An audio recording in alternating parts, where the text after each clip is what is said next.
as a legacy to create our own footprints in the sand. Although our stories others can relate, that's what makes me who I am. I'm just like you, you're just like me. We're all no different, we're all the same. I'm just like you, you're just like me. We're all no different, we're all the same. We are ordinary, but extraordinary. We are ordinary people. We are ordinary, but extraordinary. We are ordinary people. He is J.J. Presenti, and his love for Harbour Island gave him the drive to produce a line of clothing depicting his hometown. I think because I had the best of both worlds, living in Nassau as my base and schooling in Nassau, so we had a very strict regiment of, reading, writing, Pygmalion, Socrates, Shakespeare, and then coming to the island where it was like, well, this is real, and what does that stuff actually matter in the real world? Harbour Island, one of the things about Harbour Island is that so many people come to us, so they showed us a different way of life. So I always had a mind to say, what else is out there? Hence why I chose to go to school in Canada, living in New Zealand, living in New York.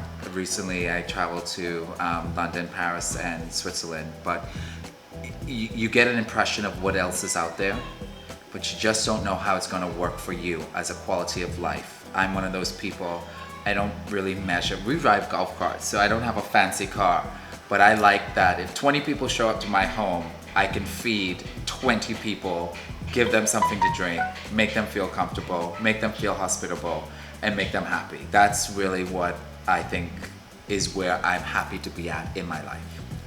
People look at you and they would say that, no, he did not have a hard life. He wasn't barefoot. He never caught the bus. Oh, I caught the bus. I was that kid who caught the bus to JA, to Barracuda Swim Camp. I was number Johnston Road.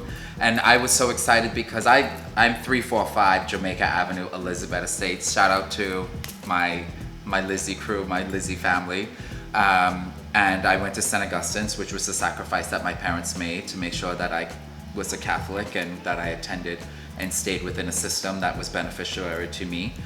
But I had to catch the bus first thing in the morning. I have a mentally special sister, Joneska, who I love. She turned 40 this year. Everyone said that the doctors, when she was born, she had the rubella syndrome. My mom had the rubella. And I would help get her ready. At the time, my mom was at Sandilands, and then she moved to PMH. So I had my responsibilities, but I definitely still had fun. I mean, I would run across the hill at St. Augustine's to walk with all the LW young kids because that was my peers. Those were my neighbors, and I'd have quickly take off that sack tie. But we were always quite proud of where we were from, and that was something that Brylanders are very proud. Brylanders have a sense of who we are, and we are happy. If we never left Harbour Island, I think it's sort of like you think, you don't have to leave to go to see another kingdom when your kingdom is as glorious as this. And we are glorious, good people, and that makes me comfortable here in Harbour Island. Upon completion of his studies in high school in Nassau, J.J. returned home. Sonia Knowles gave me my certificate, and I was on, it wasn't Southern Air, it was Sandpiper at the time. Sandpiper the next day. My grandmother is Lady Ruby Presenti, member of the British Empire. She was a pioneer of her time. She fought right along with everyone for women's right to vote. She was quite involved with politics. But she was a kind soul, she was a giving soul, and she was also one of those people you could always get a plate of food from. But she exposed me to quite a bit. We ran a hotel, Tingham Village Hotel, which is home of Jimmy Buffett Cheeseburger in Paradise, but it also is the single only Bahamian-owned hotel on the island. So Harbour Island, as you know, very fancy hotels, very over the top, very beautiful, right on the beach, but we are the only Bahamian-owned hotel here. And coming home to that, which was my mother's family, and working, you couldn't just sit around. You had to greet the guests, welcome home is what she would say. You had to always be very organized. You had to get lunch at this time, you had to get dinner at that time, but you had to carry the garbage, pour the water. But then my father's side of the family were traditional grassroots, and we would have so much fun. Our meals were made of sapodillies, soursop. If you found a sugar apple tree, that was your day. Mangoes and tamarinds, like that's what we ate. I remember watching a goat get slaughtered for the first time, and that's what we ate. We would go fishing, curbing, wilking. So we were super adventurous, but then of course we're taking a bath in like a tin tub with tadpoles of rainwater because there was no running water inside of the houses. So I had a balance. I had a balance of being around a structured environment, which was the hotel, in which you had to act a certain way and be polite, and what is not yours you do not touch. You knew the boundaries. And then I also had the hey, this is real life. This is how actually most people live, and that allowed me to relate to a lot of people today. At what age did you wanted more in life and begin to accomplish your dreams or your aspirations? I saw a Global Express land on Eleuthera, North Eleuthera, and I think I was probably 12 years old. And I can't remember exactly who it was that came on that jet, but it was a private family.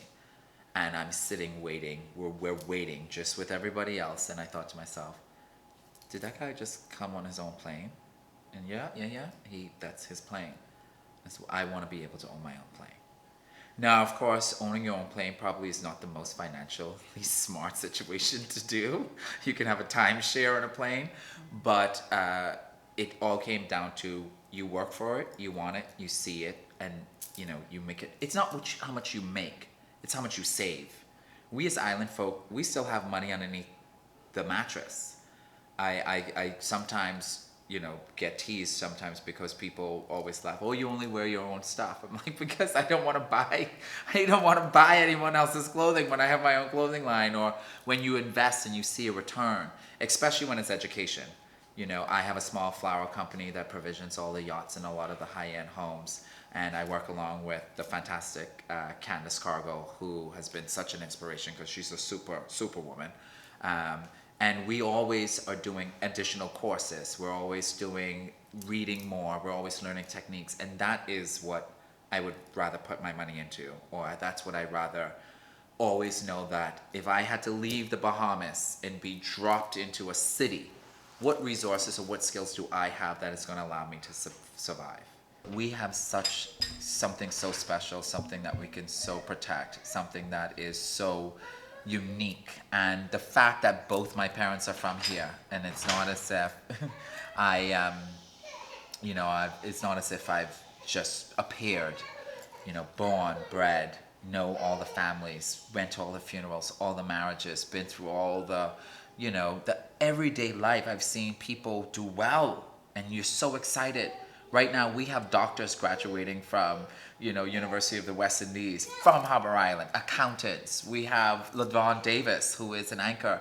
This is a product of this island. And if we could be a symbol for the rest of the Bahamas to say, hey, just because your island is not we don't have KFC, we don't have all the big things, then, The colors, the PK fabric, we had it made in Lyon, and we have it built in London. One of the unique aspects of it is that we have a seamless loop right there, so you can put your sunglasses, which are Island sunglasses. But if you're playing golf, if you're fishing, but we want to be innovative, and that is Harbour Island. Harbour Island, like I said, is an enigma. It's something that's utopia for me. The entire island is your home. Any place you go, any bar you go into, the food store, any store you go into, it is home. Everybody, you have a rapport with everyone.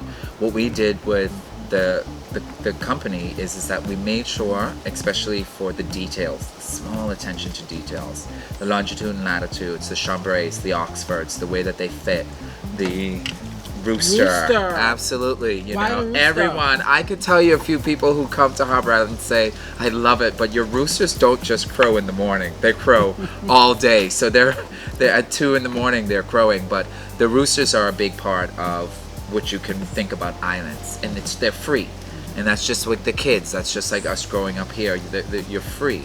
Harbour Island, the first thing when you walk in, you see a beautiful pink building.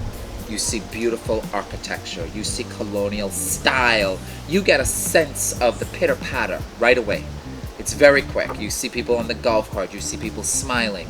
You see the colors of the building that people choose. You see what the tourists wear when they come here. You see what the men wear. You see what the ladies wear. You see what the locals wear. And you cannot help but to listen to what everyone's saying. They want comfort, they want fit, they want form, they want to be flexible, and they want a good price range. We started only with polos, then we introduced a belt, and then we introduced a towel that has 4 pockets at each end. So if you fold the towel over, it becomes like a robe. Now we have a full collection. We have t-shirts, we have hats, we have linen shirts, Oxford shirts, chambrés, we have chinos, we have short pants. We're the only ones in the world to have comb short pants. So the comb material is something that you use on a sailboat for water resistance. We were sitting underneath a bougainvillea tree I was 15. My business partner, Nick Chatfield, and Win Laffey, they were both 19. They were much older than I was, but they were WASP who always came here for 6 months or whenever they had holidays. Their family had a property here. Shirley Laffey and my grandmother were best friends. Every Sunday we would always know we would go for breakfast after the Anglican Church High Mass with Father Campbell and, you know, I mean, it's Mr. Gomez, Father Gomez. So we always had a tradition, and you tend to, great minds tend to sometimes create chaos, and when through that chaos something brilliant somehow comes out. And from then we all kept in contact, and then we finally said, look, why don't we do this? They had come into some funds. I didn't have any money, so I had to go underneath all the mattresses and underneath in the shoebox. And we sent Nick off to France, and he came back with all the samples. A friend of mine's worked with Zach Posen and introduced me to a seamstress in New Jersey, and it all just somehow caused, you know, the cosmic energies came together. And when we saw our first product, it was not quite right. We would put it in the washer and it would shrink. You know, the dryer, it would do all these. There was a lot of trial and errors. Now we have a proper built polo, and I think our polo is one of those things. We've made the collar slightly shorter so that it creates a longer neck for the men, and we've made them tapered. So if you can see that what will happen is that it makes every man's shoulder look broader. So what happens is that if you're not the fittest of guy and you put on one of our polos, which are in European sizes, so we go 1, 3, 5, 7, 9, 11, and 13, you tend to create a form on your body, and that's something that a lot of men and women like about our polos. Do I cry? Yeah. I don't. I have not cried in a long time. I don't really cry. I don't have the time. The life is not for the weak. And I am one of those people that I know the crosses that I carry, and I acknowledge my crosses. I know my downfalls. But I am never going to be I mean, of course, I've had some rough times. I mean, I repeated the 9th grade at St. Augustine's. I never went to school. I was severely depressed. And that's why it was so shocking for me when Judith Adderley passed away, because she helped me through my dark phase. She was very instrumental, as well as Mr. Forbes. St. Augustine's was an institution, I think, that saved me, I must tell you. I think that if I went to any other school, anywhere else, I know I would not be the person that I am today. But being a sacker, and I know everyone says, oh, the sackers. If you can go through surviving St. Augustine's from grade 7 to grade 12, you truly are somebody who can handle life. It's real. You're experiencing every walks of life coming through, every circumstances, and you're put your intelligence at the test consistently at St. Augustine's. And I think that prepared me, honestly, for real life. We have 9 more months as the deputy chief. I really would like to, volunteer my services or become a part of becoming ambassador for the country. I do think that foreign relations could be a great thing that we need to recognize. We need to understand foreign politics. There definitely needs to be a segment in the Bahamian news every evening about what's happening in the world so that we fully understand how it impacts us. I definitely think that some of the things that I would love for to be a part of is the introduction to economics in the schools. I don't think that we as young Bahamians learn about money enough and how it works and how we must save it and how rainy days and we don't know enough about it. We don't do enough budgets. We don't save for a rainy day. And it's because clearly we have great weather all the time. If you go to a country like Canada, from spring they start curing meats, they start saving up firewood, they start provisioning for a certain amount of time. Even bears eat all summer so that they can hibernate. But because we're the Bahamas and we're consistent with weather and we're consistent with tourists, we tend not to think about that. In the way that the political atmosphere within the world is, we must be ready for anything. And I don't want my country to be in a position where we are not, where we're shocked. I don't want my country to be in a position where we've been taken advantage of. I don't want my country to be in a position where we've not acknowledged our environmental impacts and we allow people to come to the country and do whatever they want. They're not doing it in their backyard, they're doing it in our backyard, and then leave just for a profit, and we don't know the full effect about it. I think that my next step is truly just becoming a little bit more, obviously we want to be more financially sound. You always want to be financially sound. But to speak up a bit more and not be afraid to offend people. I think as my position as a counselor and as the deputy, I have definitely tried to be as neutral and impartial to rights and views, but I have an opinion. And I think My final question. Yeah, sure. Advice to young men, advice to young people.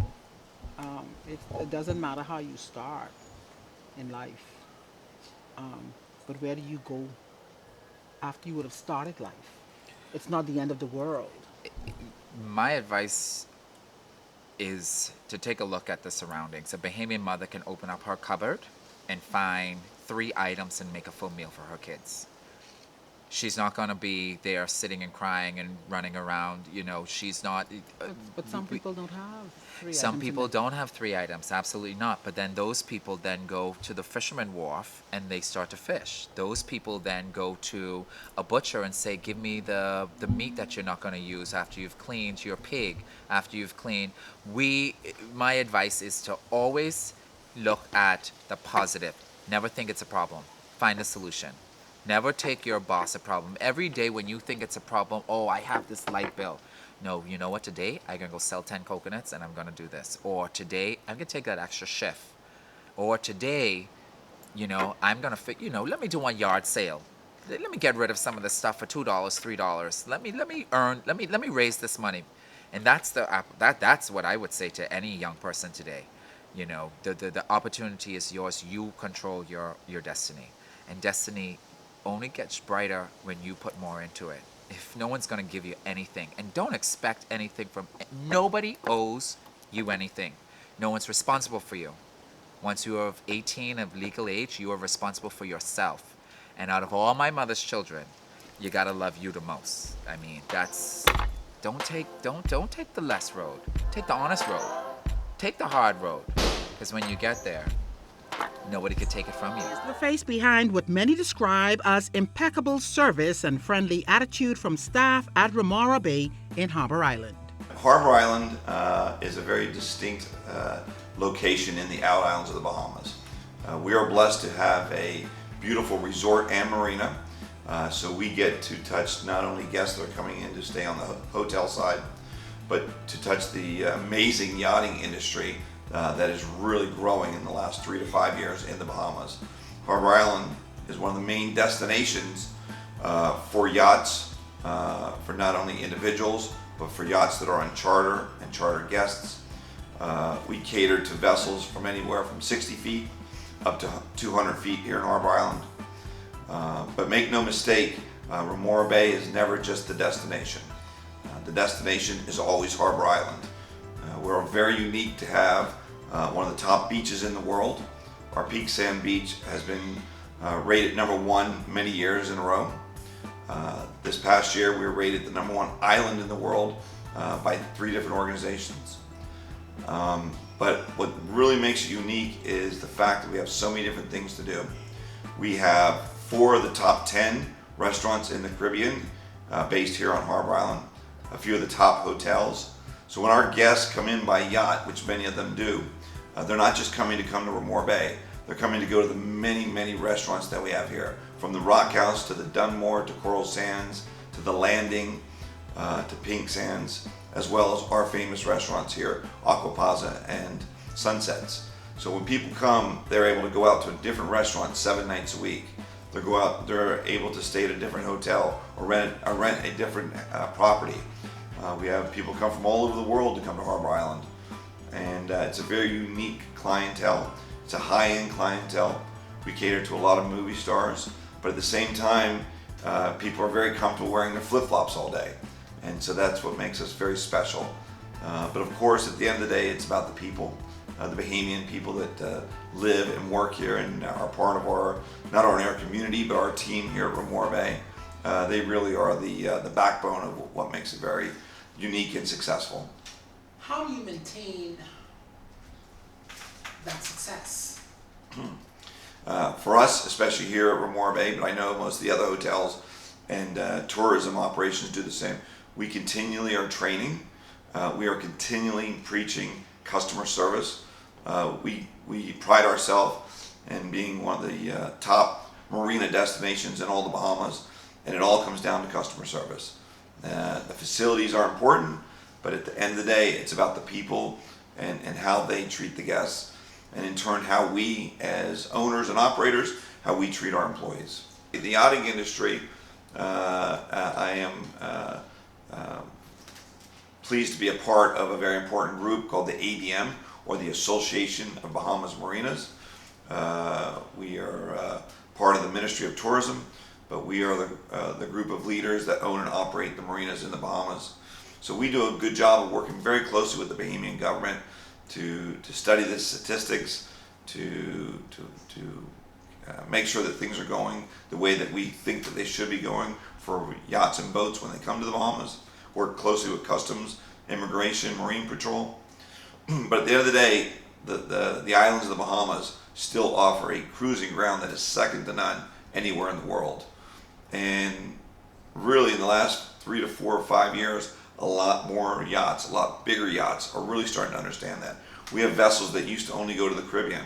We have vessels that used to only stay in the Mediterranean that are now coming to the Bahamas in the last 2 to 3 years, and are now realizing that it is a destination that will compete with any other cruising ground, from whether it's the Med or the Caribbean. And because of that, it's just quickly and rapidly expanding. We obviously believe in word of mouth, but we believe that in offering that good customer service, that is the only reason why someone will go and even give word of mouth. But marketing is important. We work very closely with the Ministry of Tourism, especially in South Florida. We put on a number of boat shows every year in Miami, Fort Lauderdale, West Palm Beach, and Stewart. So all the, especially the out island marinas and the marinas in Nassau, get together, and we have an amazing marketing team and amazing booths that we put on in South Florida at these boat shows. Then we personally here at Ramore Bay take our social media it's very important to us. So everything from social media to print media to television is all important to us, and we take our marketing very seriously. Though Harbour Island is a very successful island and it is successfully marketed, we can never take that for granted because it's important that we are always staying on top of the island itself. That's why we work very closely with our local council to keep the island as clean as possible, to keep our laws and our rules and regulations in check with what we should be doing as good tourist ambassadors. So all those things are important to continually market the product we have today, so that it's here 20 years from now, 30 years from now, for our children, our grandchildren, and that's real important to us. I've been working in the Bahamas for a number of years now, and with this project here on Harbour Island and with Ramore Bay, I took this on a little differently than in the past. Yeah, it is about being successful individually for myself, but more importantly, it was about doing something different. We wanted to take a resort and create an all Bahamian management team. And so we have promoted from within for 5 years at every single level, all the way up to the top. And we are proud to say that we have 60 employees and 10 managers, for the most part, from here in either Harbour Island or north of Eleuthera and or Nassau, but all Bahamian. And that's very important to us, and we take a lot of pride in that we were able to continually do that. But we continue to grow, and as we round out this 2009 summer season, we'll start to look already to the 2019-2020 season. You can never sit back on your laurels. Other islands are doing the same. Other parts of the Bahamas are growing, and we're happy for them. The Exumas, down in Eleuthera, the Abacos. So here in Harbour Island, we need to always be working on our game and stepping it up, and working with all the other hotels, working with the government to better improve our power and better improve our water. These are all things that we as a community need to come together to work on together. And so, me personally, those are the areas that I'd like to see not only us work on, but our local government as well as our central government. We need to do it as a unit, as a team, if we're actually going to accomplish it. I learned early on with Harbour Island was much different than any other the other islands that I've been involved in that maybe just have 2 or 3 restaurants or maybe 1 hotel. Here there's a lot to choose from, and the people come to Harbour Island, whether it's here at Remora Bay, at Valentine's, the Landing, Coral Sands, any of those hotels. They're not coming just for those properties. They're coming to eat at all the other amazing restaurants and spend time on our beaches and go to our nightlife here is phenomenal. Like going back to our restaurants, there's no other island in the Out Islands or almost in the Bahamas that have the restaurants and the caliber of restaurants we have here on Harbour Island. So we make no mistake that it's very important to us. If our guest is going to stay 3 or 4 days in the marina, I like to see them stay 7 or 10 days in the marina.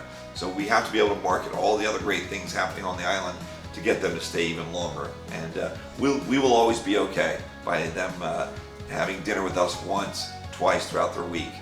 We don't mind them leaving the property and going to see everything else, because at the end of the day, that's going to keep them a lifelong ambassador to the island. How do you measure your success? Through my employees. We've got a very low turnover rate. All my managers have been with me for the entire 5 years I've been here. And the new ones that have come on board have stayed with us. And it's not just because of me, it's because of our environment. And so that, to me, at the end of the day, it's about the employees. So if they're happy, then I'm happy.